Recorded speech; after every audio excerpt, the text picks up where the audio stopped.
नमस्कार दोस्तों, एमपीपीसीएस 2024 के लिए प्रैक्टिस सेट की सीरीज में आज हम आधुनिक भारत से संबंधित सेट नंबर 8 देखेंगे। इसमें पहला क्वेश्चन है हमारा। क्वेश्चन नंबर 1, किसके प्रशासन काल में स्थायी बंदोबस्त प्रारंभ किया गया था? ऑप्शन ए है वारेन हेस्टिंग, ऑप्शन बी है लॉर्ड कॉर्नवालिस, ऑप्शन सी है sir John Shore, option D है लॉर्ड वेलीजेली। तो इसका सही उत्तर हो जाएगा option B Lord Cornwallis. Explanation देखते हैं। 1793 ईस्वी में लॉर्ड कॉर्नवालिस ने भू राजस्व की स्थायी बंदोबस्त प्रणाली का प्रारंभ किया था। इसे इस्तमरारी, जागीरदारी, मालगुजारी एवं बीसवेदारी आदि भिन्न भिन्न नामों से भी जाना जाता है। यह व्यवस्था बंगाल, बिहार, उड़ीसा तथा उत्तर प्रदेश के वाराणसी तक के क्षेत्र में लागू की गई थी। इसके अंतर्गत समूचे ब्रिटिश भारत के क्षेत्रफल का लगभग 19% हिस्सा शामिल था। यानी ब्रिटिश लोगों ने भारत के जितने हिस्से पे कब्जा कर रखा था, उस क्षेत्रफल के 19% क्षेत्रफल पर यह लागू किया गया था। अगला क्वेश्चन देखते हैं। क्वेश्चन नंबर 2, स्थायी बंदोबस्त किससे किया गया था?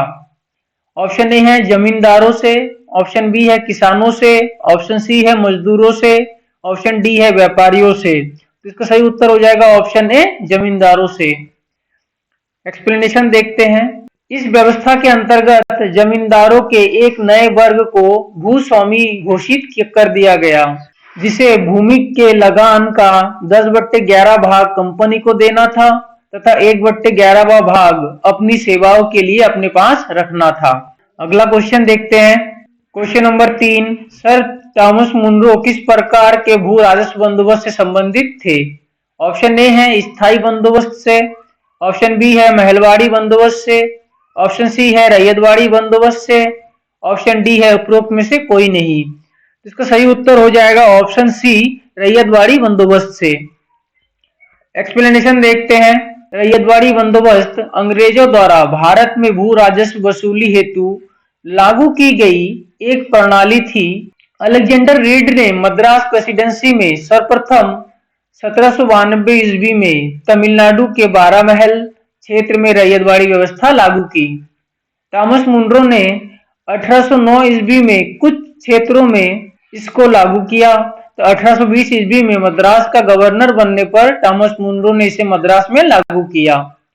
संपूर्ण ब्रिटिश भारत के 51% क्षेत्र, जिसमें मद्रास, बंबई के कुछ हिस्से, पूर्वी बंगाल, असम तथा कुर्ग, ये क्षेत्र शामिल थे जिसमें यह व्यवस्था लागू की गई थी। इस व्यवस्था के अंतर्गत रैयतों को भूमि का मालिकाना हक दिया गया, जिसके द्वारा वे प्रत्यक्ष रूप से सीधे या व्यक्तिगत रूप से भू राजस्व अदा करने के लिए उत्तरदायी थे। अगला क्वेश्चन देखते हैं। क्वेश्चन नंबर 4, पंजाब भूमि हस्तांतरण अधिनियम कब पारित किया गया? ऑप्शन ए है 1850, ऑप्शन बी है 1895, ऑप्शन सी है 1900, ऑप्शन डी है 1905। इसका सही उत्तर हो जाएगा ऑप्शन सी 1900। एक्सप्लेनेशन देखते हैं। पंजाब भूमि हस्तांतरण अधिनियम 1900 ईस्वी में पारित किया गया था, जिससे कृषकों को भूमि का गैर कृषकों के पास हस्तांतरण होना समाप्त हो गया। अगला क्वेश्चन देखते हैं। क्वेश्चन नंबर 5, असम में सर्वप्रथम चाय कंपनी की स्थापना कब हुई थी? ऑप्शन ए है 1835 ईस्वी में, ऑप्शन बी है 1837 ईस्वी में, ऑप्शन सी है 1839 ईस्वी में और ऑप्शन डी है 1841 ईस्वी में। इसका सही उत्तर हो जाएगा ऑप्शन सी 1839 ईस्वी में। एक्सप्लेनेशन देखते हैं। असम में सर्वप्रथम चाय कंपनी की स्थापना 1839 ईस्वी में हुई थी। यह कंपनी 5 लाख रुपए पूंजी के साथ इंग्लैंड में स्थापित की गई थी तथा नजीरा असम में इस कंपनी का मुख्यालय था।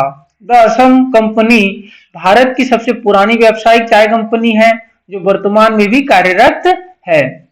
अगला क्वेश्चन देखते हैं। Question number 6, poverty and the un British rule in India नामक पुस्तक किसने लिखी है? ऑप्शन ए है अमर्त्य कुमार सेन ने, ऑप्शन बी है रमेश चंद्र दत्त ने, ऑप्शन सी है गोपाल कृष्ण गोखले ने, ऑप्शन डी है दादा भाई नौरोजी ने। इसका सही उत्तर हो जाएगा ऑप्शन डी दादा भाई नौरोजी ने।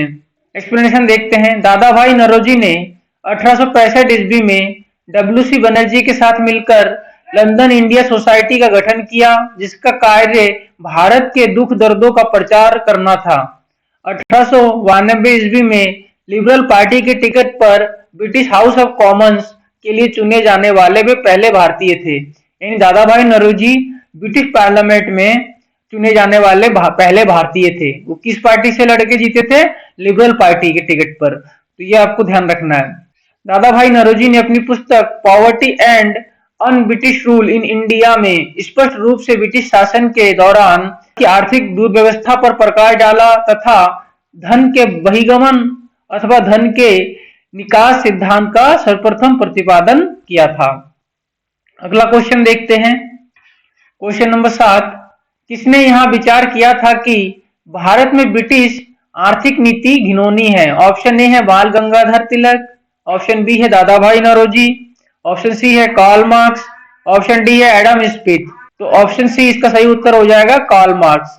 एक्सप्लेनेशन देखते हैं। कार्ल मार्क्स ने यहाँ विचार व्यक्त किया था कि ब्रिटिश आर्थिक नीति घिनौनी है। अगला क्वेश्चन देखते हैं। क्वेश्चन नंबर 8, दक्षिण भारत में सिंचाई व्यवस्था का अग्रदूत किसे माना जाता है? ऑप्शन ए है sir Arthur Cotton, option B है colonel Baird Smith, option C है लेफ्टिनेंट ब्लेन, ऑप्शन डी है कर्नल रॉबर्ट स्मिथ। तो इसका सही उत्तर हो जाएगा option A sir Arthur Cotton. Explanation देखते हैं। सर आर्थर कॉटन ब्रिटिश सिंचाई अभियंता थे। उन्होंने दक्षिण भारतीय राज्यों की सिंचाई व्यवस्था हेतु उल्लेखनीय कार्य किया, इसलिए सर आर्थर कॉटन को दक्षिण भारत में सिंचाई व्यवस्था का अग्रदूत माना जाता है। अगला क्वेश्चन देखते हैं। क्वेश्चन नंबर 9, अंग्रेजी भारतीय सेना में चर्बी वाले कारतूसों से चलने वाली इनफील्ड राइफल कब शामिल की गई? ऑप्शन ए है नवंबर 1856, ऑप्शन बी है दिसंबर 1856, ऑप्शन सी है जनवरी 1857, ऑप्शन डी है फरवरी 1857। इसका सही उत्तर हो जाएगा ऑप्शन बी दिसंबर 1856। एक्सप्लेनेशन देखते हैं। दिसंबर 1856 ईस्वी में सरकार ने पुराने लोहे वाली बंदूक ब्राउन बेस के स्थान पर नवीन इनफील्ड राइफल के प्रयोग का निर्णय लिया। इसका प्रशिक्षण डमडम, अंबाला और सियालकोट में किया जाना था।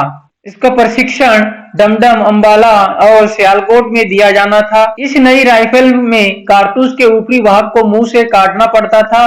जनवरी 1857 ईस्वी में बंगाल की सेना में यह अफवाह फैल गई कि चर्बी वाले कारतूस में गाय और सुअर की चर्बी है।